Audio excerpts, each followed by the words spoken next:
फिर आ गया हूँ एक छोटा सा टॉपिक लेकर के। बार बार जो मैसेज हो रहा है कि टेक्निकल मैटर पे बात की जाए। स्केप फोल्डिंग से रिलेटेड हमारे पास बार बार रिक्वायरमेंट आ रहा है कि स्केप फोल्डिंग से रिलेटेड आप कुछ ऐसा स्केप फोल्डिंग से रिलेटेड बनाइए कि जो हम लोगों को समझ में आ सके। जो हमारे फोरमैन, सुपरवाइजर्स, जो हमारे इंस्पेक्टर हैं, जो टीम लीडर हैं, उनका रिक्वायरमेंट है कि स्केप फोल्डिंग से रिलेटेड कुछ ऐसा एक वीडियो होना चाहिए। सबसे पहले आपको एक बात बता दूं कि जो एस्केप फोल्डिंग है, ये एस्केप फोल्डिंग वर्ड नहीं है। सबसे पहला जो वर्ड होगा वो होगा एस्केप फोल्ड। तो एस्केप फोल्ड रिलेटेड जितना भी आपको वीडियो चाहिए, हम कोशिश करेंगे कि बहुत ज़्यादा से ज़्यादा आपको वीडियो बना करके दें। और एस्केप फोल्डिंग में सबसे जो इम्पोर्टेंट बात होगा वो एस्केप फोल्ड में ये आप सीख सकेंगे कि एस्केप फोल्ड का मटेरियल का स्पेसिफिकेशन क्या है, एस्केप फोल्ड का मेन रिक्वायरमेंट क्या क्या है, और एस्केप फोल्ड कितने तरह का होगा, एस्केप फोल्ड के लिए हमको क्या क्या चाहिए, और एस्केप फोल्ड किस जगह पे बनेगा, और एस्केप फोल्ड का ड्यूटी क्या होगा, escape fold design escape fold किसको कहते हैं, और एस्केप फोल्डिंग का जो ड्यूटीज डिज़ाइन में होते हैं वो कैसे हम लोग डिनोट करते हैं, उसका मटेरियल कैलकुलेशन कैसे करते हैं। बट उसके पहले आपसे एक रिक्वेस्ट है छोटी सी हमारी, कि आप एस्केप फोल्ड से पहले वर्क एट हाइट रेगुलेशन को समझ लीजिए। क्योंकि वर्क एट हाइट अगर रेगुलेशन आप समझ गए तो फिर एस्केप फोल्ड समझने में आपको आसानी होगा। एस्केप फोल्ड से ये रिलेटेड है, क्योंकि वर्क एट हाइट का मीनिंग है कि आप जो काम करने जहाँ जा रहे हैं उस जगह पे आप एस्केप फोल्ड बनाएंगे। और एस्केप फोल्ड को समझना सबसे इंपॉर्टेंट ये होगा कि वर्क एट हाइट को समझ लीजिए। वर्क एट हाइट रेगुलेशन क्या है, इसको लेजिस्लेशन बोलते हैं। एक्ट है, ये एक कानून है जो पूरे वर्ल्ड वाइड बनाया गया है। वर्क एट हाइट का मेन रेगुलेशन जो कहता है वो ये कहता है, prevent from fall, prevent from fall man and material. एक बात हुई। दूसरी बात, आपको इसको ऐसे समझ सकते हैं, प्रिवेंशन एक प्लान है, किसी को गिरने नहीं देना है। वो कहते हैं ना, prevention is better than cure. तो यही एक स्लोगन हमारे पास है कि प्रिवेंशन है सारे लोगों को बचाने के लिए, मैन एंड मटेरियल, कोई भी चीज ना गिरे ऊपर से, क्योंकि ऊपर से कोई चीज गिरेगा तो उसको चोट लगेगी, वो हार्म कर जाएगा, या तो प्रॉपर्टी डैमेज करेगा या आपको डैमेज करेगा। सपोज करें 2 मीटर हाइट से एक सामान कोई गिरता है तो या तो सामान टूट जाएगा, या जिसके ऊपर गिरा है वो टूट जाएगा, या फिर आप गिरेंगे तो आपके पैर में, हाथ में कहीं भी चोट लगेगा। अब एक बहुत इंपॉर्टेंट बात है यहाँ पर, वो ये है कि जो ये प्रिकॉशन लिया जाए, यानी प्रिवेंशन जो किया जाएगा, इसका टाइम बीइंग क्या होगा, कितने हाइट से आप जोड़ेंगे। Any height, fall from any height, आपको याद रखना है। इफ एनी पार्टिकल और if any man and material fall from any height, it can damage. अगर वो डैमेज तो जरूर कुछ ना कुछ करेगा उसको, या तो प्रॉपर्टी डैमेज करे या आपको हार्म पहुंचाए। तो इसके लिए आपको थोड़ा सा ख्याल रखना है कि वर्क एट हाइट रेगुलेशन क्या कहता है, और सब कब से पहले ये स्टार्ट कैसे हुआ। मैं छोटा सा हिस्ट्री आपके सामने डालता हूँ इस वीडियो में, उसके बाद बात करेंगे। वर्क एट हाइट का रेगुलेशन आप ऐसे ही याद करें कि 1920 में, 1920 में, डेट मीन्स 1920 के अंदर यूके में कुछ काम ऐसा चल रहा था, जो बैम्बू स्टिक से लोग एस्केप फोल्डिंग बना करके काम कर रहे थे। जिस टाइम की कपलर्स वगैरह नहीं थे, ये क्या किया जाता था कि कुछ कपड़ों से या कुछ चेन से, कुछ रस्सी रोप वगैरह को यूज करके बांध दिया जाता था बैम्बू स्टिक, और उसी को एस्केप फोल्ड बना करके उससे काम कर लिया जाता था। बट 1920 में एक ऐसा कांड हुआ यूके में कि कुछ आदमी काम कर रहे थे और कोलैप्स हो गया और गिर गया, और उसके बाद एक आदमी उसमें डेथ कर गया जिसका एज लगभग 18 साल था। तो ये चलता रहा रूल कि कब तक ऐसे बलिदान हम देते रहेंगे, कब तक वर्क एट हाइट के रूल में हम काम करते रहेंगे, और ऐसे ही हम ऊपर चढ़ेंगे, गिरेंगे और हमारा डेथ हो जाया करेगा। तो क्या किया गया कि 1950 में एक कानून बनाया गया, work at height regulation. But उस टाइम से अमेंडमेंट होता रहा, बार बार अमेंडमेंट होता रहा। क्यों? ये हर साल, हर 2-4 साल पे पता चलता था कि आदमी कुछ ना कुछ गिर करके मर जा रहा साइड में। तो उसको प्रिवेंट करने के लिए, उसको बचाने के लिए हमारा जो रेगुलेशन है अमेंडमेंट होता रहा। मगर 1974 में एक जाबता मिला, एक अच्छा रेशियो मिला, एक अच्छा टारगेट दिया गया कि 1974 जिसको बोल रहे हैं, डेट मीन्स 1974 में एक कानून हमारे पास दे दिया गया, वर्क एट हाइट रेगुलेशन। अगर आपको ऊंचाई पर काम करना है तो सिंगल लेन यार्ड आपको हार्नेस, फुल बॉडी हार्नेस जिसको बोलते हैं, आप पहन करके काम करना पड़ेगा। और उसके बाद फुल बॉडी हार्नेस से एक बात याद आ गई, किसी भाई ने लिखा है कि फुल बॉडी हार्नेस का डेमोन्स्ट्रेशन दीजिए।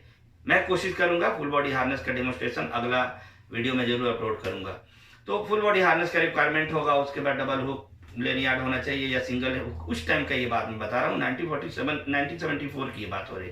अब इसके बाद क्या हुआ कि इसके बाद भी ये जो रेशियो जो था, डेथ का जो रेशियो था, डेट ऑफ रेशियो कम नहीं हो रहा था, यानी रेशियो ऑफ द डेथ कम नहीं हो रहा था।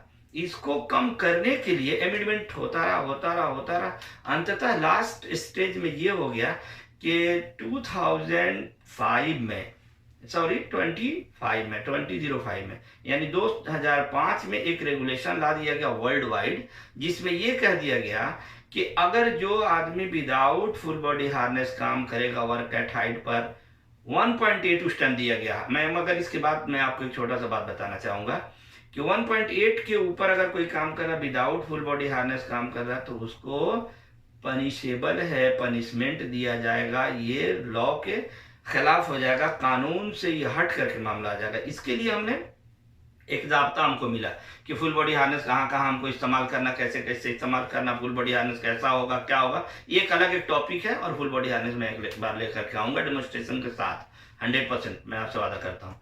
अब क्या आपको मैं बताना चाह रहा था कि फुल बॉडी हार्नेस पहनने से क्या प्रिवेंशन हो जाएगा? नहीं, फुल बॉडी हार्नेस पहनने के बाद भी कुछ प्रिकॉशन की जरूरत है।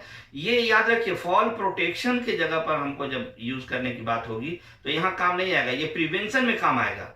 गिरने से बचाने वाला ये मामला नहीं है, गिरने पर रोकने वाला ये है।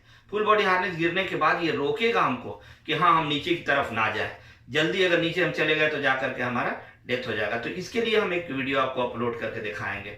अब ये वर्क एट हाइट का रेगुलेशन हो गया कि फुल बॉडी हार्नेस आपको पहनना, और कब ये कानून लागू हुआ, मैं आपको एक बात बताना चाहता हूँ। ये क्वेश्चन बार बार आता है स्केप होल्डिंग रिलेटेड, जब सुपरवाइजर फोरमैन हमारे इंस्पेक्टर जब जाते हैं इंटरव्यू में, तो कि फुल बॉडी हार्नेस कहाँ पहनना चाहिए, where you can use the full body harness. याद रखिए, आपका जवाब होना चाहिए any height we have use where we have seen level of the fall, गिरने का चांस ऑफ द फॉल अगर आप देखेंगे तो, कहीं भी अगर देखेंगे तो हम इसका इस्तेमाल करेंगे। तो एक तो ये हो गया कि आपको थोड़ा सा जानकारी मिला कि वर्क एट हाइट रेगुलेशन कहता क्या है। आपको प्रिवेंशन के लिए ये वर्क एट हाइट रेगुलेशन आपको दिया गया, ओशा का जब बुक आप पढ़ेंगे उसमें आपको बहुत अच्छे से इसकी जानकारी मिल जाएगी। आइए चलते हैं स्केप होल्डिंग की तरफ। स्केप होल्ड एक ग्रीक वर्ड है और इसका एक मीनिंग है मचान, छोटा सा ऐसा एक मचान, जिसको हम लोग अगर छोटा सा अल्फाज में बोले तो ऐसे बोल दें, एस्केप होल्डिंग इज अ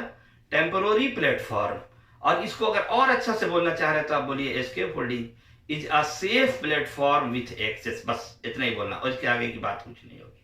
अब एस्केप होल्डिंग का सवाल आ रहा, बार बार एस्केप होल्ड के बदले लोग यही बात करते हैं, सर एस्केप होल्डिंग कितने तरह का होता है? ये दिन भर में कम से कम 5 क्वेश्चन तो आता ही है मेरे पास कि एस्केप होल्ड कितने तरह का होता है। ये मेरे भाई, मैं आपसे एक बात पूछना चाहता हूँ, आपसे मैं बोलूंगा कि रसगुल्ला कितने तरह का होता है, तो आप 2-4 बात बोल करके, काला जामुन होता है, एक व्हाइट वाला होता है, एक काला वाला होता है, एक पीला वाला होता है, ऐसा ये नहीं, टेक्निकल मैटर की बात हो रही है। तो मैं आपके सामने एक बात रखता हूँ, एस्केप होल्ड कितने तरह का होता है। मैं आज सिर्फ इतना ही बताऊंगा, इस वीडियो में आपको सिर्फ इतना ही जानना है कि एस्केप होल्ड कितने तरह का होता है। एस्केप होल्ड मैंने बता दिया, एक ऐसा सेफ प्लेटफॉर्म, टेम्पोररी, ऐसा एक टेम्पोररी सेफ प्लेटफॉर्म जिसपे हम या थर्ड पार्टी को चढ़ करके कोई भी काम करे, इंस्पेक्शन करे, इंसुलेशन करे, सीट मेटल फिटिंग का काम करे, या ब्लास्टिंग का काम करे, या फिर वेल्डिंग का काम करे, गैसकटिंग का काम करे, ग्राइंडिंग का काम, कुछ भी वो काम कर सकता है, ऐसा एक सेफ प्लेटफॉर्म आप बना करके देते हैं। मगर ये प्लेटफॉर्म कितने तरह का बनता है आपने कहा है, एस्केप होल्ड कितने तरह का होता है,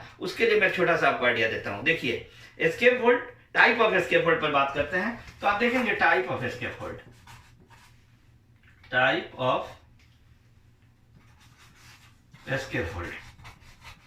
ये टाइप ऑफ एस्केप होल्ड जब देखने जाएंगे तो टाइप ऑफ एस्केप होल्ड आपको दिखाने के लिए हमको 3 बातों का ख्याल करना पड़ेगा। पहला तो ख्याल ये करना होगा कि आप किस तरह से पूछना चाह रहे हैं उस एस्केप होल्ड को, कौन कैसे आप जानकारी लेना चाह रहे हैं उस एस्केप होल्ड के मतलब, उस एस्केप होल्ड का जानकारी आपको कैसे चाहिए कि एस्केप होल्ड जब आप देख रहे हैं या बनाने का इरेक्शन के थ्रू अगर पूछना चाह रहे हैं, पहला तो होगा इरेक्शन टाइप,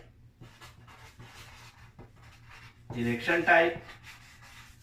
दूसरा होगा इरेक्शन का एक टाइप हो गया कि हम इरेक्शन जो कर रहे हैं उस हिसाब से आप पूछना चाह रहे हैं, तो एक तो ये हो गया। दूसरा मटेरियल टाइप, मटेरियल टाइप। और एक तीसरा भी है, तीसरा क्या है, ड्यूटी टाइप। मेरे भाई ये आपको जल्दी कहीं नहीं मिलेगा, मैं लिख करके दे देता हूं, ये आपको कोई जल्दी नहीं बता पाएगा। ड्यूटी टाइप, तीन टाइप का आपने बात देखा। एक देखा इरेक्शन टाइप, इरेक्शन किस तरह से किया जाता है, इरेक्शन का कैलकुलेशन क्या होगा, इरेक्शन कैसे कैसे हम करेंगे। दूसरा आपने देखा मटेरियल का टाइप, ये मटेरियल का टाइप क्या है, ये मटेरियल कैसे, कौन मटेरियल से हम बना रहे हैं, कौन सा मटेरियल है इस स्कैफोल्डिंग का। और तीसरा हमने देखा है ड्यूटी का टाइप। मैं एक आपको तीनों छोटा सा एक बात बताता हूँ।